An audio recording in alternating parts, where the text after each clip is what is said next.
"Where do you think you're going, Grandpa?" The words cut through the summer heat like shrapnel. Corporal Jason Reed, 25. Stood at the main gate of Fort Ridgeline, posture sharp, confidence louder than experience. Sunlight bounced off his mirrored lenses, masking eyes that searched for someone to look down on. Private Luis Ortega, 19 and eager to follow, chuckled beside him. The man on the motorcycle didn't move. Richard Calder, 78, sat astride a deep crimson Indian chief, its chrome dulled by dust and years. He looked like he'd ridden out of another century, calm, upright, eyes fixed ahead. His stillness wasn't weakness, it was precision honed by a life that had already seen every kind of noise. License and registration. Reed ordered, and step off the bike. The sir that followed wasn't respect, it was performance. Calder reached into a cracked leather saddlebag, retrieving a worn wallet. 2 cards came out, a driver's license and a plastic ID, yellowed with time, marked by an insignia so old the letters had nearly faded, legacy level wine seal. Reed squinted, then laughed. "You serious? What is this Cold War cosplay?" He turned to the line of cars waiting behind them, holding the card up as if for show.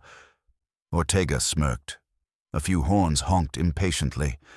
Calder said nothing. His gaze stayed fixed beyond the gate, toward the road leading into the heart of the base. For a moment, the shimmer of heat warped into something else: rain, mud, the smell of cordite. A young soldier's voice echoed in memory. "Don't let them forget us. Rich." Reed's voice yanked him back. "I said off the bike." He reached out, palm pressing against the polished tank, leaving a greasy smear. "Please don't touch my motorcycle," Calder said quietly.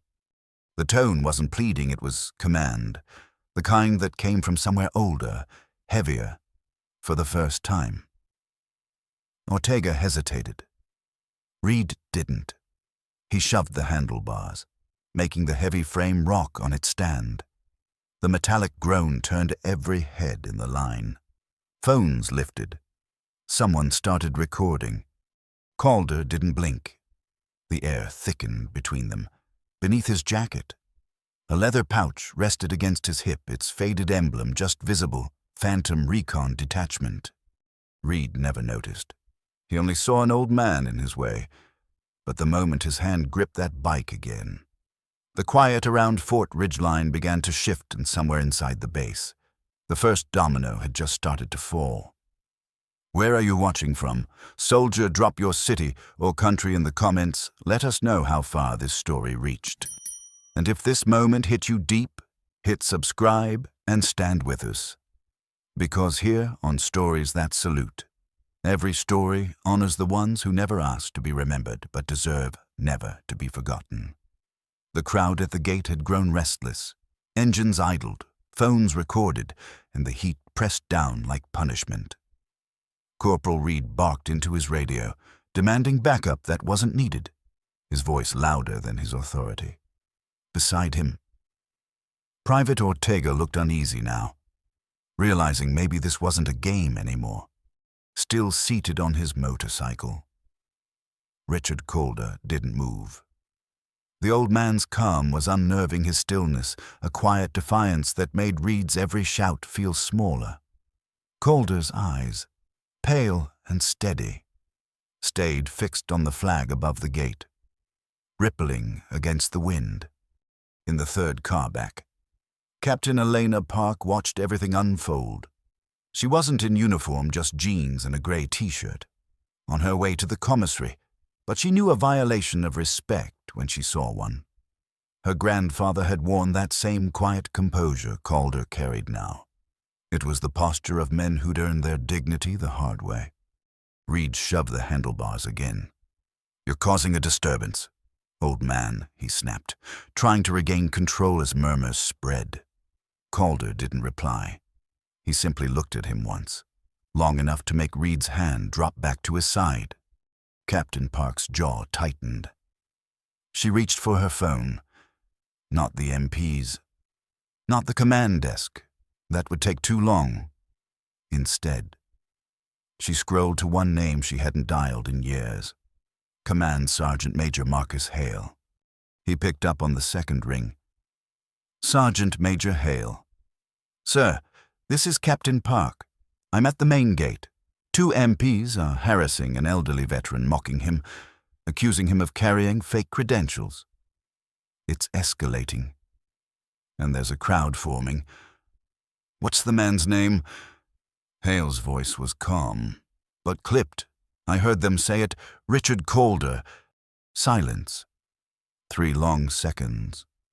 When Hale spoke again, the steel in his tone could have cut through the static. Captain, stay where you are. Don't intervene. Don't say another word to anyone at that gate.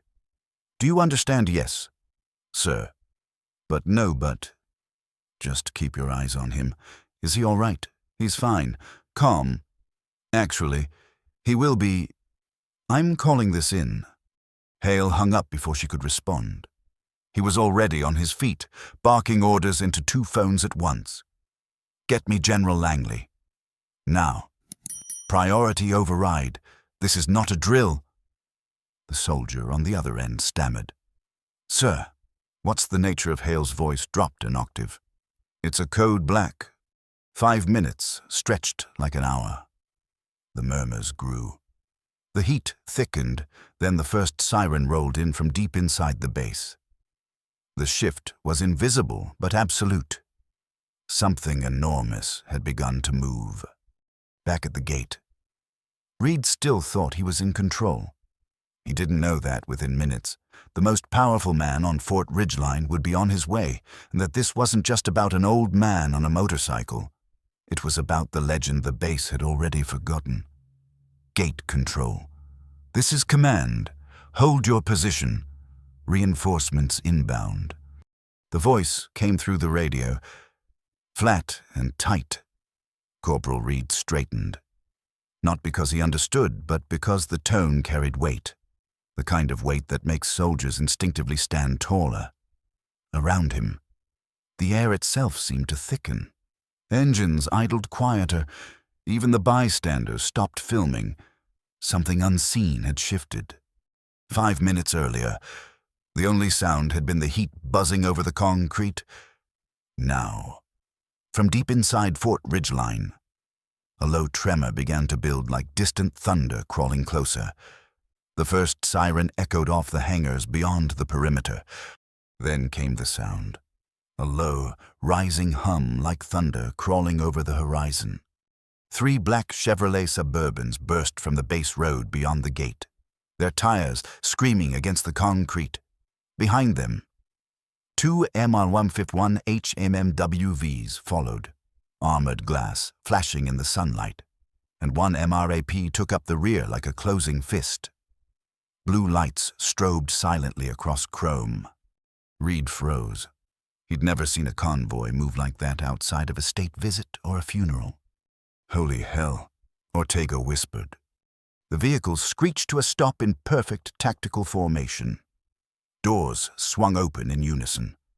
A dozen soldiers from the Fort Ridgeline Honor Guard poured out immaculate dress blues. White gloves, ceremonial rifles gleaming. Their boots hit the pavement in perfect rhythm, forming 2 lines like a living corridor leading from the center SUV. The world fell silent. From her car, Captain Elena Park stepped out slowly, phone still in hand. Realizing the call she'd made had just shaken the entire base. Her heart pounded as the convoy doors opened. She knew this wasn't just a senior officer's arrival. Something extraordinary was about to unfold. The back door of the lead Suburban opened. General Robert Langley stepped out. The general's expression was carved from stone. His jaw locked, eyes blazing with disbelief and fury, for a man known for his composure. The storm behind his stare was almost physical. He moved with a kind of precision that made lesser ranks instinctively part. Reed's throat went dry. His hand still rested near Richard Calder's arm. Langley's gaze locked on that hand, and then on Calder. He didn't shout. He didn't ask. He simply walked forward, the honor guard snapping to attention as he passed. The general stopped exactly 3 feet from Calder's motorcycle. Then, without hesitation, he raised his right hand and delivered the sharpest salute of his entire decorated career. "Mr. Calder," Langley said, his voice cutting across the still air, "on behalf of the United States Army, I offer my apology for the disgraceful treatment you've received at this gate. It is an honor to have you at Fort Ridgeline." The crowd didn't move. Even the wind seemed to hold still. Reed's grip on his own composure fell away, like a man letting go of live wire. Ortega's face had gone pale. Calder inclined his head slightly, that same calm never breaking. "It's all right, son," he said softly. "They're just kids. They don't know yet." Langley's eyes flickered, anger tempered with awe. Behind him, the provost marshal approached with a tablet in hand, ready to speak, but Langley stopped him with one raised finger. His focus never left Calder. And then, for the first time, Reed noticed the small leather pouch hanging from Calder's belt. The light caught it just right, revealing a barely visible insignia, a winged skull framed by lightning bolts. Langley's eyes tracked to it, for a heartbeat. Recognition flickered, but not understanding. Not yet. There was something about that emblem, something buried in an old briefing, a name he hadn't spoken in decades. The general turned sharply toward the gate guards, voice low but thunderous. "Stand down, all of you. You have no idea who you're talking to." The soldiers froze. Langley faced Calder again, lowering his voice to a reverent murmur. "Sir, welcome home." Calder said nothing. His silence carried more authority than any rank. Across the pavement, Captain Park finally exhaled, realizing she was standing inside a story that would be told across every command chain by nightfall. And as the honor guard held their salute under the burning noon sun, the camera of a bystander kept rolling, capturing the exact moment when the base, and the world, watching online, would begin to realize that this wasn't just an old man at the gate. It was the return of a ghost. "Everyone, listen up." General Langley's voice rolled across the gate like a command from another era. Soldiers straightened. Civilians stopped breathing. Even the wind that had carried the flag seemed to pause mid-gust. He turned to face the gathered crowd, his jaw tight with fury, barely contained. "For those of you who don't know," he said, his voice clear and cutting through the heavy air, "the man standing before you is Richard Calder, former field operator of the Phantom Recon detachment." The name landed like a detonation. A few older veterans in the line gasped. Reed blinked, confused, glancing toward Ortega as if waiting for a cue. Langley continued. "That clearance card you dismissed as fake Legacy Level Y seal predates our digital systems. It doesn't appear in any database because you aren't cleared to know it exists." His gaze cut toward Reed, who now looked like he wanted to disappear into his boots.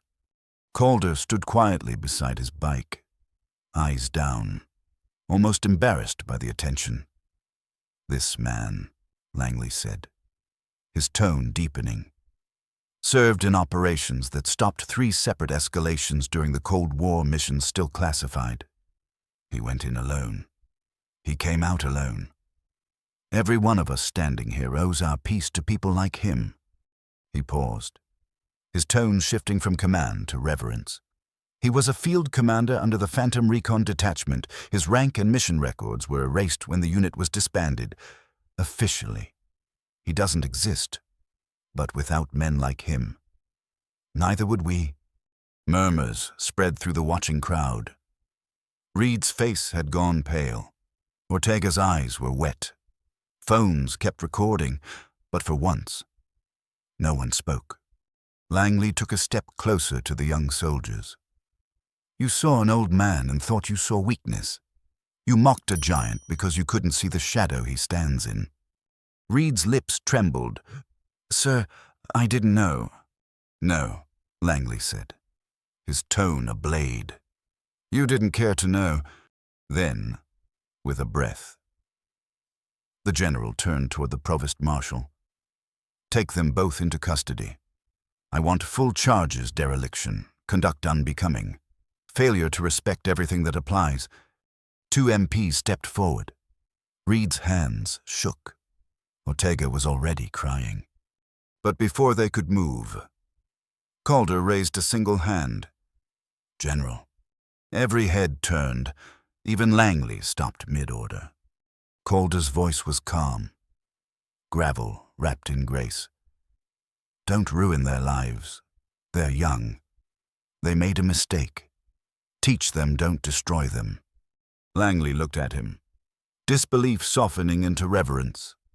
Sir, after what they've done. Calder's eyes met his. You can't teach respect by breaking someone. You teach it by showing them what it looks like. Silence. Only the flutter of the flag overhead. Langley's shoulders dropped. The fury melting into something like humility. He gave a single nod.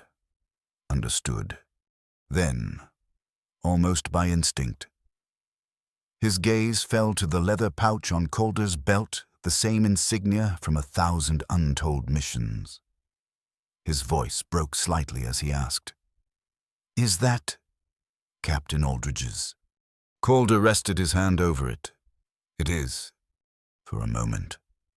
Langley wasn't a general at all. He was a young lieutenant again, standing in a command tent of red dust and static radio chatter, listening to Captain Aldridge's voice cut through chaos. The memory flickered and vanished, leaving only awe, for the first time in decades. Langley's composure faltered. The ghost stories were true. The man, the legend, was standing right in front of him, and somewhere inside the crowd, a single bystander whispered, Who is this man? No one answered, because the truth, the full truth, was about to surface, and it was bigger than any of them could imagine. A month had passed since the day the gate at Fort Ridgeline fell silent. The story had spread faster than wildfire through barracks, mess halls, veterans groups, and every corner of the internet. The clip of General Langley's salute had millions of views by now, captioned simply, "The man they forgot." But inside the base, something far more important had changed. Corporal Reed and Private Ortega hadn't been court-martialed. They hadn't been discharged. Instead, under Calder's quiet request, they'd been reassigned, placed in charge of a new outreach effort for visiting veterans, the Veteran Dignity Initiative. They called it 6 months of service, no rank privileges, no shortcuts, just listening. Their days were spent pushing wheelchairs through the base museum, carrying duffel bags for men twice their age, hearing stories of Normandy, Da Nang, and Fallujah. They learned what humility sounds like when it speaks through trembling voices and tired eyes. For the first time, Reed understood what he'd never been taught in training: rank means nothing if respect isn't behind it. One rainy afternoon, he spotted a photo newly framed in the museum lobby, an old image, half faded, showing a young Richard Calder standing beside another soldier, both smiling through the grime of a forgotten war. Below it, a brass plaque read, "The Calder Protocol, honor through understanding." The words stayed with him. Days later, in a small diner just off post, Reed finally found the courage to walk through the door. Calder was there, in his usual booth, coffee in hand, the same leather pouch resting by his side. "Sir," Reed began, his voice low, "I wanted to apologize. For real this time." Calder looked up, the corner of his mouth lifting just slightly. "You've been doing that every day since?" "Son," he said, You're learning. That's what matters. Reed nodded. Eyes down. I didn't know who you were. Calder took a slow sip of his coffee. Doesn't matter who I was. What matters is who you'll be after this. The silence that followed wasn't awkward. It was grounding. 2 generations. 1 table, and the sound of rain tapping the window like a metronome of memory. As Reed stood to leave, Calder spoke again, his voice a low rumble that carried the weight of truth. Remember this, corporal greatness doesn't wear a name tag. He looked back toward the window, eyes far away. It just leaves one.